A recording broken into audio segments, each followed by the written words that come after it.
السلام علیکم پیارے بچوں، آپ جانتے ہیں کہ غرور کا سر ہمیشہ نیچے ہوتا ہے۔ یہ کہانی ہے ایک کچھوے اور خرگوش کی۔ کسی جنگل میں ایک کچھوا رہتا تھا جو بہت آہستہ اور سلو چلتا تھا۔ خرگوش ہمیشہ اس کا مذاق اڑاتا اور اسے آہستہ چلنے پر بہت سست اور کاہل کہتا، اور خود جو تیز چل سکتا تھا ہمیشہ اپنے اوپر غرور کرتا۔ یہ سن کر ایک دن انہوں نے ایک ریس لگا لی اور وہ ریس کے لیے دوڑنے لگے۔ کیونکہ خرگوش بہت تیز دوڑ سکتا تھا، اس لیے وہ اتنا تیز دوڑا کہ کچھوے کو پیچھے چھوڑ دیا۔ بھاگتے بھاگتے ایک دفعہ خرگوش نظروں سے اوجھل ہو گیا۔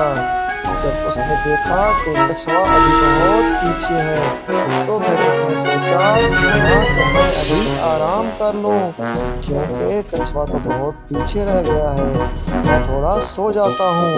یہ سوچ کر وہ ایک درخت کے نیچے سو گیا تو اس کی آنکھ لگ گئی اور اسے پتہ ہی نہ چلا کہ وقت کتنا گزر گیا ہے۔ کچھوا آہستہ آہستہ چلتا رہا اور جب وہ اس کے پاس سے گزرا تو اسے سوتا دیکھ کر وہاں سے گزر گیا اور اسے نہ جگایا کہ یہ سوتا رہے۔ اس کے بعد جب اس خرگوش کی آنکھ کھلی تو اس نے دیکھا کہ کچھوا اپنے منزل کے قریب پہنچنے والا تھا۔ اس وقت وہ خرگوش اٹھا اور دوبارہ سے تیز دوڑنا شروع کر دیا، لیکن اب بہت دیر ہو چکی تھی کیونکہ کچھوا اس سے پہلے ہی اس منزل تک پہنچ گیا تھا۔ تو پیارے بچوں، سچ ہے کہ غرور کا سر ہمیشہ نیچا ہوتا ہے۔